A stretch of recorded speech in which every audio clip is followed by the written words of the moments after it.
একমাত্র আল্লাহ ছাড়া এই পৃথিবীতে এবং পরকালে আমাদের আপন বলে কেউ নাই।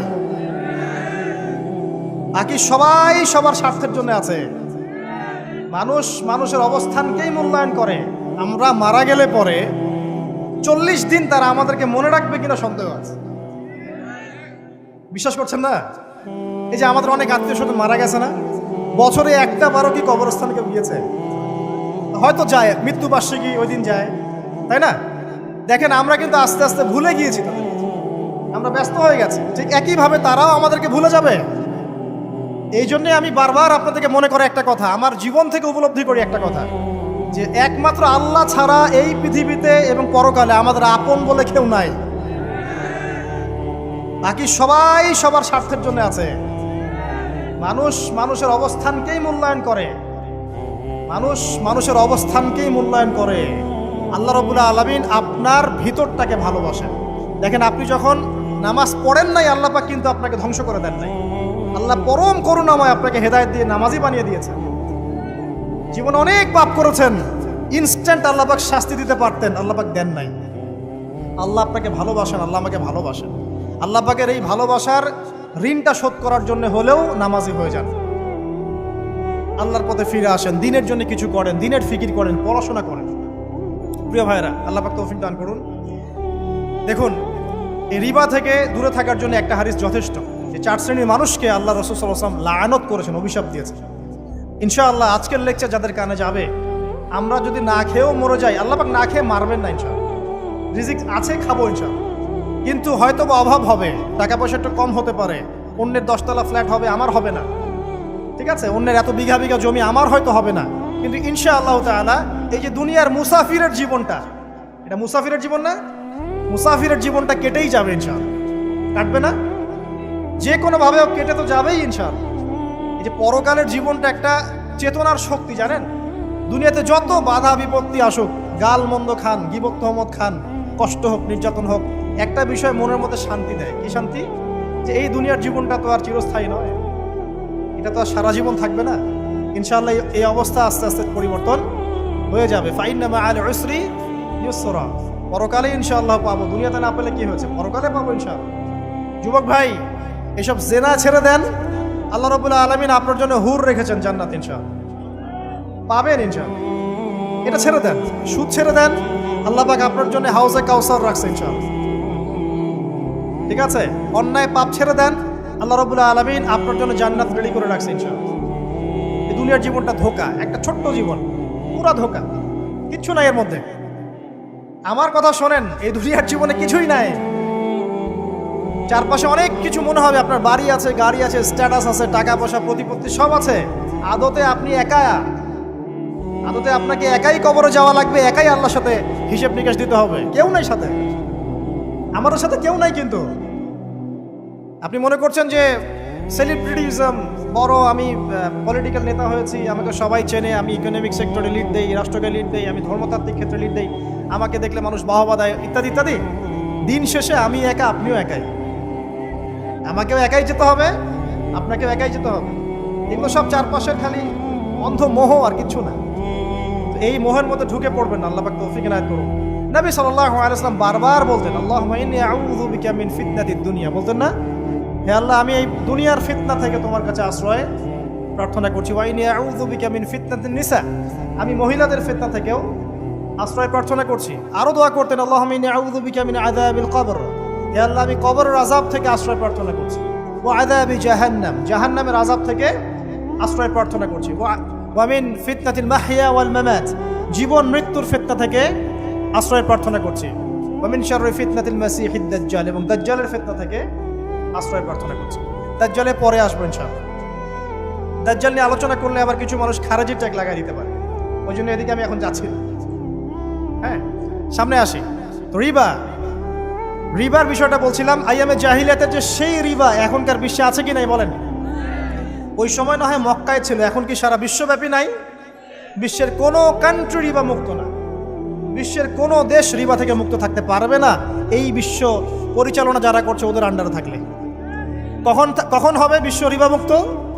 একদিন বিশ্ব রিবা মুক্ত হবে ইনশাআল্লাহ। একদিন না একদিন এই বিশ্বটা সুদমুক্ত হবে ইনশাআল্লাহু তাআলা। তখন জালেম পার পাবে না, মাজলুমের রক্ত শ্রম বৃথা যাবে না ইনশাআল্লাহ। কবে কত বছর পর আমি জানি না, কিন্তু এতটুকু জানি যে মালহামার পরে যখন আল মাহদি আসবেন এবং তারপর যখন মাসিহুদ দাজ্জাল বের হবে এবং ঈসা ইবনে মারইয়ামকে আল্লাহ পাক নামিয়ে দিবেন, তার হাতে যখন দাজ্জাল নিহত হবে এবং জেরুজালেম থেকে যখন পুরো বিশ্ব শাসন করা হবে মুসলিমদের হাতে, তখন রিবা বলে কিচ্ছু থাকবে না পৃথিবীতে। তার আগ পর্যন্ত এই অবস্থা সলভ হবে কিনা আমরা জানি না, হতেও পারে না। ওই সময় যে হবে নিশ্চিত ইনশাআল্লাহ। আসুন, আইয়ামে জাহিলিয়াতের আরেকটা বড় পাপ ছিল যে এক ভাই বলেছেন, সেটা হচ্ছে নারীর অবমাননা। কে বলেছে এই কথাটা? সামনে একজন। হ্যাঁ, আইয়ামে জাহিলিয়াতের অন্যতম একটা সেরা পাপ ছিল কি? নারীর অবমাননা। এটা নিয়ে কি বলতে হবে? এখন ধর্মের মধ্যেও আমরা নারীদেরকে অবমাননা করছি। বহু নামাজি ব্যক্তি আছে আমাদের মধ্যে, দেখবেন বোনের সম্পত্তি দেয় নাই, মেয়েকে শিক্ষিত করতে যাচ্ছেন না। কেন যাচ্ছেন না? ওর কি অধিকার নাই শিক্ষার? আপনি কি জানেন যে আয়েশা রাদিয়াল্লাহু আনহার কাছে বহু সাহাবী হাদিসের তালিম নিয়েছেন, বহু হাদিস শিখিয়েছেন কে? মা আয়েশা রাদিয়াল্লাহু আনহা। তিনি যদি শিক্ষিত না হতেন শেখাতে পারতেন? তো মেয়েদের শিক্ষার দরকার আছে না? হ্যাঁ, কি বিষয় দরকার? তাদের উপযুক্ত পরিবেশ নিশ্চিত করতে হবে, নিরাপত্তা, পর্দা এগুলো নিশ্চিত করতে হবে। তারপরে মেয়েদেরকে আপনি অবশ্যই শিক্ষিত করুন। ঘরের কোণে বসে রাখতে কে বলেছে? আপনি নিরাপদ পরিবেশ দেন, পর্দা দেন, তারা মাদ্রাসা যাবে, পড়াশোনা করবে। ঠিক আছে? আল্লাহ পাক আমাদের মা বোনদেরকে শিক্ষিত করার তৌফিক দান করুন, আমিন। ভালো ভালো কোয়ালিটি সম্পন্ন মহিলা মাদ্রাসা গড়ে তোলেন।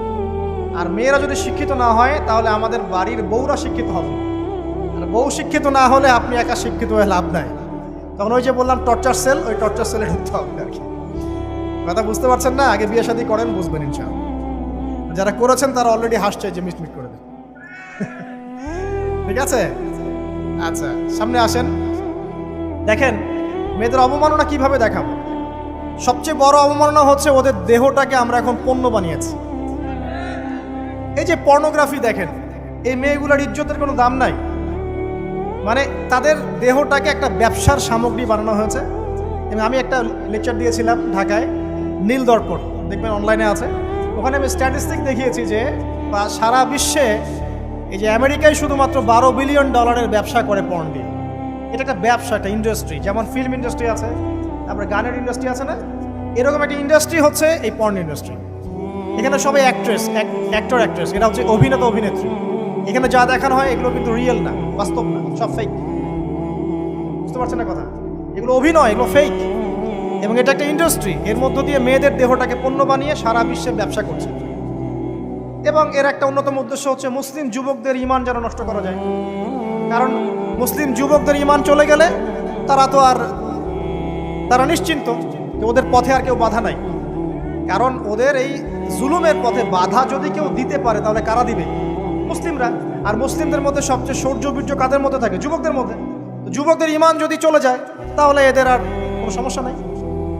এই বিষয়টা খেয়াল করবেন যে এটা একটা ইন্ডাস্ট্রি। সো এখানে আমরা মেয়েদের দেহটাকে আমরা কি বানিয়েছি? পণ্য বানিয়ে দিয়েছি। আর এখন তো চলছে কাপড় খোলা সংস্কৃতি। প্রত্যেকটা সেক্টরে আপনি গিয়ে দেখবেন মেয়েদের ইজ্জত, সম্মান, আব্রুটাকে উন্মুক্ত করে এটাকে দিয়ে আমরা বিজনেস করছি। এটা একটা বিজনেস। এখানে সমাধান কি? সমাধান আয়েশা রাদিয়াল্লাহু আনহা। সমাধান কে? সমাধান ফাতিমা রাদিয়াল্লাহু আনহা। সমাধান কে? সমাধান খাদিজা রাদিয়াল্লাহু আনহা। আমাদের মা, আমাদের বোন, আমাদের স্ত্রীদেরকে তাদের মতো করে মানুষ করতে হবে, গড়ে তুলতে হবে ইনশাআল্লাহ। দেখবেন নারীর সত্যিকারের সম্মান নিশ্চিত হবে ইনশাআল্লাহ। ইসলাম কি কখনো বলেছে যে মেয়েরা কাজ করতে পারবে না, পড়াশোনা করতে পারবে না ইত্যাদি? এই নাস্তিকরা তো ঠুনকো যুক্তি দিয়ে আক্রমণ করে। কে বলেছে সমস্যা? এমন ইসলামিক স্টেট আছে যেখানে একটা স্টুডিও, মনে করি স্টুডিও, ছবি তোলা হয়, কথার কথা, সেখানে সব কর্মী মহিলা, কোনো পুরুষ নাই। একটা মাদ্রাসা, সমস্ত কর্মী মহিলা, কোনো পুরুষ নাই। একটা স্কুল, সবাই মহিলা, কোনো পুরুষ নাই। ওখানে মেয়েরাই পড়ে, মেয়েরাই শেখায়। জায়েজ না জায়েজ বলেন? একটা নিরাপদ পরিবেশে যদি মেয়েরাই মেয়েদের দায়িত্ব নিয়ে পড়াশোনা করায়, ব্যবসা করে, অন্য কিছু করে, জায়েজ না জায়েজ? তাহলে পরিবেশ নিশ্চিত করাটা হচ্ছে চ্যালেঞ্জ। ইসলাম বলছে না যে আপনি তাকে একদম অজ্ঞ করে রেখে ঘরের কোণে ফেলায় রেখে দেন, তাকে আপনি পড়াশোনাও শেখাবেন না, সম্পত্তির অধিকারও দিবেন না, কিছুই না। এগুলো ইসলাম কখনো বলেনি। বলেছে? আরে বোকা মানুষ! রাসূলুল্লাহ সাল্লাল্লাহু আলাইহি ওয়াসাল্লামের সময় তো মহিলা সাহাবীরা উহুদের যুদ্ধ করেছে। কি শুনলেন? রাসূল সাল্লাল্লাহু আলাইহি ওয়াসাল্লামের সময় মহিলা সাহাবী উহুদের যুদ্ধও করেছে। উহুদের যুদ্ধের নাম শুনেছেন? ওখানে মহিলা সাহাবীও ছিল তীরন্দাজ। তাহলে মহিলাটা কি করে নাই নবীর যুগে? খাদিজা রাদিয়াল্লাহু আনহা যত বড় ব্যবসায়ী ছিলেন, এখন এত বড় ব্যবসায়ী পাবেন? কোন মেয়ে আছে এত বড় ব্যবসায়ী? উসমান রাদিয়াল্লাহু আনহু যত বড় বিজনেসম্যান ছিলেন, এখন এত বড় বিজনেসম্যান আছে? তো কি ছিল না সেই স্বর্ণ যুগে? ওই স্বর্ণ যুগের সুন্নতি আমাদেরকে আমল করতে হবে। আল্লাহ পাক তৌফিক এনায়েত করুন, আমিন। প্রিয় মা ও বোনেরা, পর্দা ছাড়বেন না। আপনাদের জন্য 4টা কাজ: স্বামীর আনুগত্য করা, লজ্জাস্থানের হেফাজত করা, আপনার 5 ওয়াক্ত সালাত ঠিকঠাক মতো আদায় করা এবং রমজান মাসে সওম রাখা। নবীজি বলেছেন সাল্লাল্লাহু আলাইহি ওয়াসাল্লাম, জান্নাতের যে কোনো দরজা দিয়ে ইচ্ছা আপনি প্রবেশ করতে পারবেন। আপনার জন্য সহজ। আর স্বামীর আনুগত্য বলতে আমি বুঝাইনি স্বামীর দাসত্ব করতে হবে, এটা বলিনি। এখনকার কিছু ফ্যামিলিস্ট মেয়ে আছে, ওরা আনুগত্য শব্দ মনে হয় যে দাসত্ব মনে হয়। আনুগত্য দাসত্ব এক জিনিস না। আনুগত্য কি? স্বামী কোরআন সুন্নাহর অনুকূলে কোনো কথা বলেছে, আপনি মানবেন। স্বামী বলছে পর্দা করো, তোমাকে ভালোবেসে বলছি তুমি পর্দা করো, তুমি আমার অনেক প্রিয় একজন মানুষ, তুমি বেপর্দায় বাইরে যাবা, লোকজন দেখবে, কেমন হয়? ঠিক আছে, তোমাকে তো আমিই বিয়ে করেছি, তুমি আমার, মানুষ তোমাকে দেখবে কেন? ঠিক আছে, তো এখন স্বামী ভালো কথা বলেছে, আপনি শুনলেন, এটা আনুগত্য। আর ওই স্বামী যদি বলে আসো তো আমার কলিগরা এসেছে, ওকে খাবার সার্ভ করতে হবে, আসো খাবারটা পরিবেশন করো, এখন আপনি বেপর্দা হয়ে আপনার স্বামীর কলিগের সামনে খাবার পরিবেশন করতে শুরু করবেন, এটা কি আনুগত্য করতে হবে? এটা তখন আপনি আনুগত্য করবেন না। সিম্পল, কোরআন সুন্নাহর অনুগত কাজে আপনি স্বামীর আনুগত্য করবেন, বিপরীতে গেলে আপনি করবেন না। স্বামীর আনুগত্য মানে স্বামীর দাসত্ব নয়। আর এই হাদিসটা আপনি কেন ভুলে যান যে আল্লাহ রাসূল সাল্লাল্লাহু আলাইহি ওয়াসাল্লাম বলেছেন আল্লাহ ছাড়া যদি কাউকে সেজদা করা যেত, সম্মান বুঝাচ্ছেন, আল্লাহ ছাড়া যদি কাউকে সেজদা করা জায়েজ হতো, আমি মেয়েদেরকে বলতাম যেন স্বামীকে সেজদা করে। কেন? কারণ আপনাকে রেসপন্সিবিলিটি, আপনার খাবার, আপনার ফুড, আপনার শেল্টার, আপনার মানে পুরো দায় দায়িত্ব নিজের হাড় ভাঙা পরিশ্রম দিয়ে, জীবনের ঝুঁকি নিয়ে স্বামী আপনার জন্য করে। সে আপনার সম্মান পাওয়ার যোগ্য তো? সে কি আপনার সম্মান পাওয়ার যোগ্য নয়? আপনি যদি সম্মানের হক আদায় না করতে পারেন তাহলে আপনি অকৃতজ্ঞ। আর অকৃতজ্ঞ মেয়ে কখনো জান্নাতে যাবে? একটা হাদিসে আছে বেশিরভাগ মেয়ে জাহান্নামের যাওয়ার অন্যতম কারণ হচ্ছে তারা স্বামীর সাথে কুফরি করে। কি করে? মানে সারা জীবন স্বামী ভালোবেসে যায়, ভরণ পোষণ দিয়ে যায়, সব চাহিদা পূরণ করে যায়, একদিন দেখবেন কথা কাটাকাটি হয়েছে, ওই দিন বলে বসবে যে তোমার কাছে আমি কিচ্ছু পাই না। এই যে কুফরি, এই কারণে তারা জাহান্নামে যেতে পারে বেশি। আল্লাহ হেফাজত করবে। আরেকটা কারণ হচ্ছে যে বেপর্দা। আপনাকে 4টা মূলনীতি ফলো করতে হবে। 1, এমন কোনো পোশাক পরবেন না যে পোশাকটা আটো সাটো, যেটা পরলে আপনার গায়ের কাঠামো বোঝা যায়। এটা বোরখা হলেও পরা যাবে না। আমি কি বুঝাতে পারছি? ডিজিটাল বোরখা দেখেন নাই? দেখছেন? মাশাআল্লাহ। আর কারা কারা দেখছেন? এদিকে চোখ বেশি যায় না? আচ্ছা, এমনি দেখা যায়, চোখ দিতে হয় না, এমনি দেখা যায়। ডিজিটাল বোরখা চলবে না, ডিজিটাল বোরখা চলবে না। আমার মত, এটা আমি মত দিচ্ছি, আমি আল্লাহর রাস্তায় সময় দিয়েছি অনেক দিন, এবং এখানে যে পর্দাটা শেখানো হয় এরকম পর্দা আমি অন্য কোথাও দেখিনি। এত চমৎকার পর্দা শেখানো হয়। কারা কারা সময় লাগিয়েছেন? 3 দিন 7 দিন সময় দিয়েছেন কারা কারা? বেশিরভাগই দেন নাই। সমস্যা নাই, দিতে হবে, আমি বাধ্যতামূলক বলিনি আপনাকে। বলেছি এখানে পর্দা শেখানো হয়, চমৎকার পর্দা শেখানো হয়, যে এখানে চোখটা পর্যন্ত তাদের ঢেকে রাখার তালিম দেওয়া হয়। যাই হোক, যেখানেই শেখেন, অ্যাটলিস্ট পর্দাটা শিখলেই হলো। এমন পোশাক হবে না যেই পোশাকটা আটো সাটো, যেটা পরে আপনার গায়ের কাঠামো বোঝা যায়। 2 নম্বরে এমন পোশাক পরা যাবে না যেই পোশাকটা পরলে বাহির থেকে ভিতরের অঙ্গ দেখা যায়। দেখেছেন? দেখেন নাই? দেখছেন হুজুর? আচ্ছা, আপনারা তো সব দেখেন দেখি। তারপরে 3 নাম্বার, এমন পোশাক পরা যাবে না যেটা অমুসলিমদের সাথে সাদৃশ্য আছে। কথা বুঝতে পারছেন? অমুসলিমদের ধর্মীয় বিষয়ের সাথে সাদৃশ্য আছে এমন পোশাক মুসলিম মেয়েদের পরা যাবে না। এর মানে এই নয় যে অন্য ধর্মকে আপনি আক্রমণ করবেন, এটাও নয়। যে যার ধর্ম তাদের স্বাধীনতা মতো পালন করবে। মুসলিমরা বাধা দিবে না। মুসলিমরা দাওয়াত দিতে পারে। কি করতে পারে? দাওয়াত দিতে পারে যে ভাই, যে লা ইলাহা ইল্লাল্লাহর কনসেপ্ট আপনাকে বুঝাচ্ছি, আল্লাহ ছাড়া কোনো মাবুদ নাই, মুহাম্মদ সাল্লাল্লাহু আলাইহি ওয়াসাল্লাম সর্বশেষ রাসূল, এই কোরআন পড়ুন, হাদিস পড়ুন, দেখুন এটাই হচ্ছে মানবতার মুক্তির সনদ। এরপর যদি সে ইসলাম কবুল করে আলহামদুলিল্লাহ, যদি না করে এর হিসাব কে দিবে? সে নিজে দিবে। এর হিসাব কি আমাকে দেওয়া লাগবে? দেওয়া লাগবে না। তো অমুসলিমদের সাথে সাদৃশ্য আছে এমন পোশাক চলবে না। আর 4 হচ্ছে পুরুষরা মেয়েদের পোশাক পরতে পারবে না, মেয়েরা পুরুষদের পোশাক পরতে পারবে না। জি, আপনাদেরকেই বলছি, আপনারা জিন্স পরতে পারবেন না, মেয়েদেরকে বলছি, এবং টি শার্ট পরতে পারবেন না। আপনারা ওই যে যা ইচ্ছা তাই ড্রেস পরে বলবেন যে 1000 বছরের সভ্যতা সংস্কৃতি, এসব বাজে কথা চলবে না এখানে। এটা 1000 বছরে কোনোদিনও আমাদের দাদা নানিরা এগুলা কখনো পরে নাই। পড়ছে? আপনার দাদি কখনো ওইরকম পরছিল শাড়ি? তো যে বললো 1000 বছর থেকে পরে আসতেছে নাকি? সুবহানাল্লাহ। তো এখানে বিষয়টা হচ্ছে পুরুষ মেয়ের পোশাক পরতে পারবে না, মেয়ে পুরুষের পোশাক পড়তে পারবে না। আমি খুব সংক্ষিপ্ত করে আপনাকে কোরআন সুন্নাহ থেকে 4টা মূলনীতি বলে দিলাম। এই 4টা মূলনীতি কোরআনেও আছে, হাদিসেও আছে। আসেন, এই যে নারীর অবমাননা, এই বিষয়টা আইয়ামে জাহিলিয়াতে যেমন ছিল, এখন দেখবেন আরো বড় পরিসরে এসেছে। আসে নাই? এই যে ফ্যাশন শো, দেহের প্রদর্শনী, বিভিন্ন ফিল্মস দেখবেন, ফিল্ম ইন্ডাস্ট্রিজে দেখবেন, মিউজিকে দেখবেন, পর্নে দেখবেন, মেয়েদের দেহটাকে নিয়ে ব্যবসা করা হচ্ছে। আগে তো না হয় কন্যা সন্তান হলে জীবন্ত পুঁতে ফেলতো নাকি? এখন যদি গর্ভের বাচ্চা মেয়ে জানে, অনেকে আগেই মেরে ফেলে। বুঝেন নাই মনে হয়? অনেকে যদি জানে যে গর্ভে মেয়ে সন্তান আছে, আগেই মেরে ফেলে। এমন অনেক দেশ আছে, আমি নাম বলছি না দেশের সঙ্গত কারণে, যে সেই দেশে এরকম মেয়ে সন্তানকে এই যে খালাস করে ফেলার, নষ্ট করে ফেলার, ভ্রূণ নষ্ট করার আলাদা ক্লিনিক আছে, আলাদা হসপিটাল আছে। বলে নাউজুবিল্লাহ। তো আসলে ওই 1450 বছর আগের মানুষটা বেশি বর্বর ছিল না আমরা বেশি বর্বর? এই অধিকারের কথা বলে বলে আমরা মেয়েদের দেহটাকে নিয়ে এখন মস্করা করছি, তামাশা করছি। সবচেয়ে সেরা অধিকার কোথায় পাবে? কোরআনে পাবে, হাদিসে পাবে, ইসলামে পাবে। তার পর্দা নিশ্চিত হবে, দেহ সেফ থাকবে, তার ইজ্জত নিশ্চিত হবে, ইজ্জত সেফ থাকবে, তার সম্মান সেফ থাকবে, তাকে রাজরানীর মতো স্বামী বাসায় রাখবে, কারণ সে হচ্ছে তার কাছে সবচেয়ে মূল্যবান প্রিয় বস্তু। শুধু তাই নয়, সম্পত্তির অধিকার তাকে দিতে হবে। একজন মেয়ে তার ভাইয়ের সম্পত্তি পাবে, তার বাবার সম্পত্তি পাবে, তার স্বামীর সম্পত্তি পাবে, সব দিক থেকে সে সম্পত্তি পাবে। আর একজন ছেলে কিন্তু সব দিক থেকে সম্পত্তি পাবে না। এই বিষয়গুলো যখন এক শ্রেণীর মানুষ বোঝে না, তখন ইসলামের বিরুদ্ধে অহেতুক প্রপাগান্ডা চালানো শুরু করে। সবচেয়ে সেরা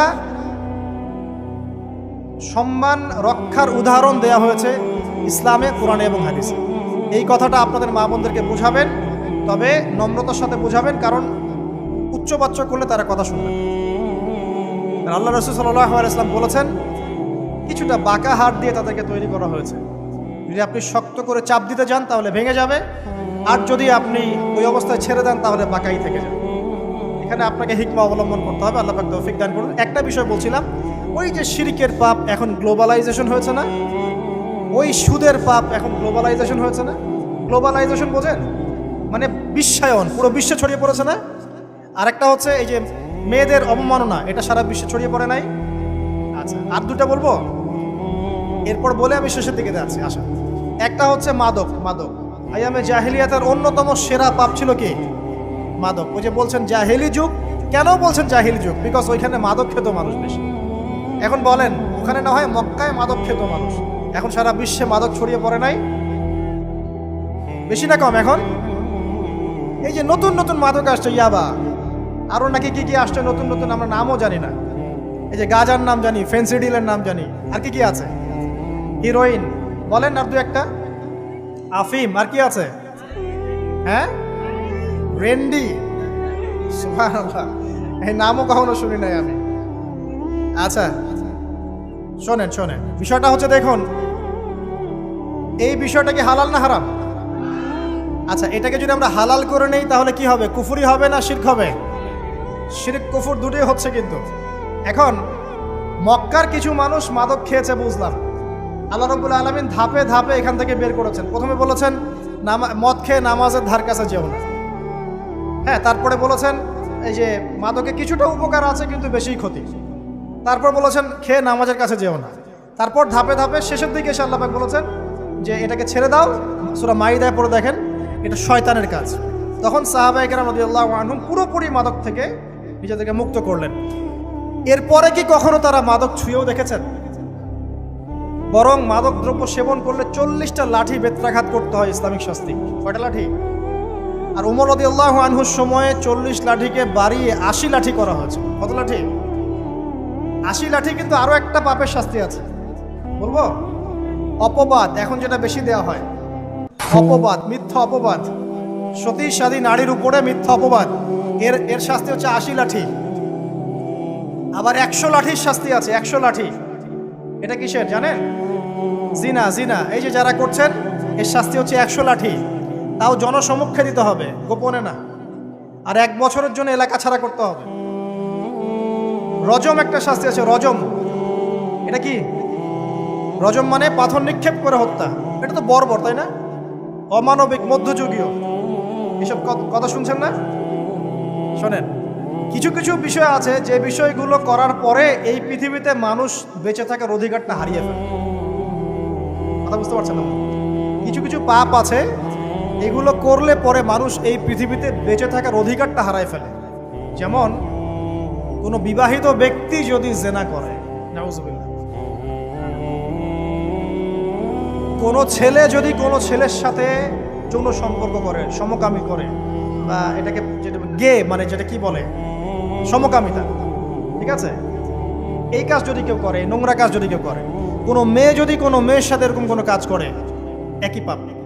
এইসব পাপ করলে পরে এই পৃথিবীতে বেঁচে থাকার অধিকারটা সে হারিয়ে ফেলে। কথা কি বুঝতে পারছেন? আচ্ছা, তখন শাস্তি হচ্ছে আল্লাহ রাব্বুল আলামিন পাথর নিক্ষেপ করে হত্যা করতে বলেছেন। কারণ হচ্ছে সে এত গর্হিত একটা কাজ করেছে যেটা এই শাস্তি পাওয়ার সম্পূর্ণ যোগ্য। এবং কওমে লূত নামে যে কওম ছিল, ওই কওমটাকে আসমানে উঠিয়ে আল্লাহ পাক পাথর বর্ষণ করে এভাবেই শেষ করে দিয়েছে। জর্ডান একটা দেশ আছে না, জর্ডান, জর্ডানের পাশে ডেড সি নামে একটা জায়গা আছে, ডেড সি, মৃত সাগর। ওইখানে সাদুম নামে একটা গোত্র থাকতো। কোন গোত্র? সাদুম। ওই সাদুম গোত্র এরকম সমকামী ছিল। আল্লাহ রাব্বুল আলামিন লূত আলাইহিস সালামকে পাঠিয়েছিলেন, তারা হেদায়েতের বাণী শোনে নাই। আল্লাহ পাক ওদেরকে আসমানে উঠিয়ে পাথর নিক্ষেপ করে উল্টা দিকে দাফন করে দিয়েছে। কিছু কিছু পাপ আল্লাহ পাক সহ্য করেন না, আল্লাহ পাকের আরশ কেঁপে ওঠে। এই পাপগুলো সেরকম পাপ। কথা বুঝতে পারছেন? তো এই যে জিনা, পর্নোগ্রাফি, ব্যভিচার, পরকে, এগুলোর মধ্য দিয়ে আমরা নারীর অবমাননা করছি না? এবং ধর্মের মাধ্যমে মাঝে মাঝে করছি, যখন আমরা ধর্মের নামে মেয়েদের অধিকার দিচ্ছি না। অনেকেই সম্পত্তির অধিকার দিচ্ছেন না, অনেকেই শিক্ষিত করছেন না, অনেকেই আরো যৌতুক নিচ্ছেন না, যৌতুক নিচ্ছেন না অনেকেই। যে বিয়ের সময় যৌতুক নেয়, এটা তো মেয়ের উপর, মেয়ের পিতার উপর টর্চার করা, সম্পূর্ণ হারাম, সম্পূর্ণ হারাম। তারপরে দেখবেন, রিপোর্টগুলো পড়ে দেখবেন যে এই বছর 2000 কত, এটা 22, এই 22-এই গভর্নমেন্ট রিপোর্ট অনুযায়ী নিবন্ধিত প্রায় 1339টা ধর্ষণের মামলা হয়েছে। তো এটা এখন অ্যাভেলেবল, যে কোনো সব জায়গায় ধর্ষণ হচ্ছে, এখন অ্যাভেলেবল। মানুষ এটাকে স্বাভাবিক মনে করছে, এখন নর্মাল, নর্মাল ধর্ষণ হতেই পারে, মানুষ এখন এমন মনে করছে। প্রত্যেক দিন পেপার খুলবেন, দেখবেন রেপের খবর, প্রত্যেক দিন খবর শুনবেন ধর্ষণের খবর। আর সব খবর তো আসে না, আসে হয়তো 10%, 20%, 30%, বেশিরভাগই আসে না। এলাকায় মোড়ে মোড়ে দেখবেন, গ্রামে গঞ্জে শহরে বন্দরে খালি ইফটিজিং, ইফটিজিং দেখবেন, খালি ইফটিজিং। মেয়েদেরকে যৌন হয়রানি করা হচ্ছে, বাসে, অটোতে, টেম্পুতে, সব জায়গায়। বাসের মধ্যে মেয়েকে রেপ করে ফেলা হচ্ছে। একটা বাচ্চা মেয়ে যে বোঝেও না যে সেক্সুয়াল বিষয়গুলো কি জিনিস, ওকেও রেপ করা হচ্ছে। এই যে মহামারী, আপনি তো বুঝতে পারছেন না যে আমরা কোন সমাজে আছি। এই সমাজে আপনার মেয়ে তো সেফ না, আমার মেয়ে তো সেফ না। আমার মেয়ে, আপনার মেয়ের ভবিষ্যৎ কি হবে, এর ভবিষ্যতের নিশ্চয়তা কে দিবে? আপনার মেয়ের ইজ্জতের ভবিষ্যতের নিশ্চয়তা কে দিবে? এই নিশ্চয়তা দেওয়ার মতো মানুষ কোথায়, নেতা কোথায়? কারো ঘরের স্ত্রী, কারো ঘরের বোন, কারো ঘরের মেয়ে এখন সেফ না। যে কোনো জায়গায়, যে কোনো বাসে, ট্রাকে, ট্রেনে, অটোতে, সব জায়গায় হতে পারে। আর এগুলোকে আমরা প্রমোট করছি, এখন নগ্নতাকে প্রমোট করছি, পর্নকে প্রমোট করছি। এই নগ্নতা, পর্ন, এসব দিয়ে মানুষের মাথাটাকে পুরো জানোয়ার বানিয়ে ফেলা হয়েছে। পর্ন দেখাতে দেখাতে ছেলেদের মাথাটাকে জানোয়ার, পশু বানিয়ে ফেলা হয়েছে। এরা এখন বোঝে না যে মেয়ে কি জিনিস, মা কি জিনিস, বোন কি জিনিস, তাও বোঝে না। ভাই বোনের সাথে জেনা করেছে, চাচাতো বোন চাচাতো ভাইয়ের সাথে জেনা করছে, চাচাতো ভাই ফুফাতো বোনের সাথে জেনা করছে। রংপুরের খবর শুনলাম যে মায়ের সাথে ছেলেও জেনা করেছে। না, এগুলো কেন হচ্ছে? এই মহামারী কেন হচ্ছে? কি সমাধান দিবে? সমাধান ইসলামে ছিল, আমরা নেই নাই। সমাধান হচ্ছে, প্রথম সমাধান অশ্লীলতার মহামারী বন্ধ করতে হবে, পর্দা নিশ্চিত করতে হবে, পর্নোগ্রাফির সমস্ত সাইটগুলো বন্ধ করে ফেলতে হবে। আজকের নিউজ দেখেছি আমি, এটা আমি ধন্যবাদ জানাই বাংলাদেশ গভর্নমেন্টের যে তথ্য প্রযুক্তির যে সেন্টার আছে, প্রায় 26,000 পর্ন সাইট তারা বন্ধ করে দিয়েছে, আলহামদুলিল্লাহ। তো কথা বললে তো কাজ হবে, কথা না বললে কাজ হবে কিভাবে? 26,000 পর্ন সাইট তারা বন্ধ করে দিয়েছে। যখন সমাজের মানুষ পর্ন দেখতে দেখতে পশু হয়ে গেছে, আপনি বাইরে এই যে আলখাল্লা টুপি দাঁড়িয়ে পরে ঘুরলে লাভ আছে? ভিতর থেকে তো আপনি পশু। দেখবেন মসজিদ ইমাম সাহেব নামাজ পড়তে এসেছে, বাসায় পর্ন দেখে আসছে, নামাজে কোনো মনোযোগ নাই। দেখবেন টাপাটাপ নামাজ পড়ছে, কোনো মনোযোগই নাই, পর্ন দেখে। ইমানের আলোচনা করবেন, খুব লাফালাফি করলো, 2 দিন পর দেখবেন কোনো খবর নাই, পর্ন দেখতে দেখতে ভিতরটা শেষ, ড্যামেজ। পর্নোগ্রাফিতে যে একবার আসক্ত হয়েছে, তার মধ্যে ইমানের কোনো তেজই থাকবে না, কোনো তেজ থাকবে না। এখন আলেম জালেম সবার ফোনে ফোনে দেখবেন পর্ন চলে আসতেছে, কেউ দেখতে না চাইলেও তাকে দেখতে বাধ্য করা হচ্ছে। ফেসবুকে ঢুকবেন নগ্ন দৃশ্য, এই নগ্নতা দিয়ে, এই পর্নোগ্রাফি দিয়ে, এই যে মিডিয়ার মধ্যে দিয়ে প্রমোটিংটা দিয়ে ব্যভিচার ছড়িয়ে দেয়া, জেনা ছড়িয়ে দেয়া, অশ্লীলতা ছড়িয়ে দেয়া, পরকীয়া ছড়িয়ে দেয়, এর মধ্য দিয়ে নারীর সম্মান, দেহ, ইজ্জতকে আমরা এখন রাস্তার সাথে মিশিয়ে দিয়েছি। কিসের অধিকারের কথা বলছে? কিসের নারী অধিকারের কথা বলছে? খালি ডিগ্রি সার্টিফিকেট অর্জন করতে পারলেই অধিকার হয়? আমার তো ইজ্জতই ঠিক থাকলো না, আমার অধিকার কোথায় থাকলো? একটা সার্টিফিকেট অর্জন করার জন্য কলেজের মেয়েদেরকে বড় বড় নেতার বেডরুমে ঢুকানো হচ্ছে, দেখেন নাই? তো একটা সার্টিফিকেট অর্জন করতেই হবে আমাকে, নিজের ইজ্জত বিক্রি করে দিয়ে হলেও আমার সার্টিফিকেট অর্জন করতেই হবে। লাথি মারি এসব পড়াশোনার পিছনে, দরকার নেই আমার পড়াশোনা। হচ্ছে বাসায় এলাকায় এলাকায় মহিলা মাদ্রাসা করেন, মাদ্রাসায় মেয়েদেরকে পড়ান। আমি খুব দুঃখের সাথে বলছি, অনেক মাদ্রাসাতেও এরকম ঘটনা কিন্তু ঘটেছে না? এখানে একটা কথা আমরা পরিষ্কার করতে চাই, সেটা হলো যে পাপী, রেপী, ধর্ষণী, সে আলেম করুক আর জালেম করুক, ইমাম করুক আর জালেম করুক, ফাসেক করুক, সবাইকে সমান শাস্তি নিশ্চিত করতে হবে। আর শাস্তি হবে দৃষ্টান্তমূলক, যেন আরো 10 জন দেখে শিক্ষা নেয়। ওই যে ইসলামে আছে না হাত কেটে ফেলা, কি কারণে বলেন তো? কারণ সবাই যখন দেখবে এই যে খুঁটির সাথে বেঁধে একটা চোরের হাত কেটে ফেলা হয়েছে, এলাকার সব মানুষ দেখেছে, চুরি বাড়বে না কমবে? নিশ্চিত চুরি কমে যাবে ইনশাআল্লাহ। তো এই যে নারীর অবমাননার ওই যুগের চেয়ে এই যুগে বেশি না কম? আপনি ভালো করে আল্লাহর নূর দিয়ে দেখেন। আমি প্রথমে বলেছি, শুধু বাইরের চোখ দিয়ে দেখলে সব বুঝতে পারবেন না। আল্লাহ পাকে নূর দিয়ে দেখেন, কোরআন সুন্নাহর গভীর জ্ঞান দিয়ে দেখেন, দেখবেন ওই জাহিলিয়াতের চেয়ে 1000 গুণ বেশি জাহিলিয়াত এখনকার বিশ্বে চলছে। আল্লাহ পাক আমাদের মা বোনদের ইজ্জত হেফাজত করুন, তাদের সম্মান হেফাজত করুন। আমরা দোয়া করি আল্লাহ পাক তাদেরকে উচ্চশিক্ষায় শিক্ষিত করুন, নিরাপত্তা নিশ্চিত করুন। কেউ যদি ওদের দিকে খারাপ চোখ তুলে তাকায়, আল্লাহ পাক সেই চোখকে যেন ধ্বংস করে দেন। আল্লাহ পাক তাদের ইজ্জতের প্রতি যদি কেউ খারাপভাবে হাত বাড়ায়, তাদের শাস্তি যেন নিশ্চিত করার তৌফিক আল্লাহ পাক আমাদেরকে দান করে। আল্লাহ পাক আমাদের মা বোনদেরকে মহামূল্যবান মনে করে আমাদেরকে হেফাজত করার তৌফিক দান করুন, আমিন। আর তাদেরকে যারা নগ্ন করতে চায়, আল্লাহ পাক এদেরকে ধ্বংস করে ছেড়ে দিন, আমিন। আল্লাহ পাক বলেছেন, যারা চায় মুমিন মুসলিমদের সমাজে অশ্লীলতা ছড়িয়ে পড়ুক, দুনিয়া এবং আখিরাত উভয় জাহানে আল্লাহ পাক এদেরকে ধ্বংস করুন। আরেকটা বলে শেষ করি, সেটা হলো, কয়টা বলেছি ভাই জাহিলিয়াত? ইমাম মুহাম্মদ বিন আব্দুল ওয়াহাব রাহিমাহুল্লাহ, তার একটা বইয়ের মধ্যে 1000টা জাহিলিয়াত আছে। আমি 5টা বাছাই করেছি। কয়টা? 5টা। কয়টা বলেছি? 4টা। এক হচ্ছে কি বলেছিলাম? শিরক, আছে না নাই? রিবা এখন আছে না নাই? 3 নাম্বার কি ছিল? মাদক। আর 4 নাম্বার নারীর অবমাননা। মাদক তো বুঝলেন, এটা তো আমার চেয়ে আপনারা ভালো বুঝেন, মাদক সব জায়গায় আছে। একটা কথা বলি, দেখুন মাদক নিয়ে একটা কথা বলি, শুনুন। আপনাদের কি কখনো গায়ে কখনো ফোড়া হয়েছে? কার কার গায়ে ফোড়া হয়েছে বলি, হাত তুলুন। আচ্ছা, কেমন ব্যথা? ফোড়া ফেটে গেলে কি বের হয়? রক্ত আর পুঁজ বের হয়, তাই তো? তো নবী সাল্লাল্লাহু আলাইহি ওয়াসাল্লামকে সাহাবীরা পরে জিজ্ঞাসা করলেন, ইয়া রাসূলুল্লাহ, কোন পাপের কারণে তাদেরকে এই শাস্তি দেওয়া হচ্ছে? নবী করিম সাল্লাল্লাহু আলাইহি ওয়াসাল্লাম বললেন, তাদেরকে এই শাস্তি দেওয়া হচ্ছে একটা পাপের কারণে, সেটা হলো মাদক দ্রব্য সেবন করা। আর ওই পানীয়টার নামও নবীজি বলে গেলেন, তার নাম হচ্ছে তিনাতুল খাবাল। কি নাম? তিনাতুল খাবাল। এই তিনাতুল খাবাল মানে জাহান্নামীদের রক্ত এবং পুঁজ। এটা খেতে দেয়া হচ্ছে মাদকদ্রব্য সেবনকারীদের জন্য। আল্লাহ রাসূল সাল্লাল্লাহু আলাইহি ওয়াসাল্লাম বলেছেন, কোনো ব্যক্তি যদি মাদক সেবন করে তার 40 দিনের নামাজ কবুল হবে না।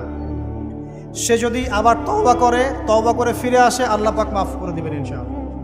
যদি আবারও মাদক খায়, আবার 40 দিনের নামাজ কবুল হবে না। তারপর যদি আবার তওবা করে, আবার আল্লাহ মাফ করে দিবেন ইনশাআল্লাহ।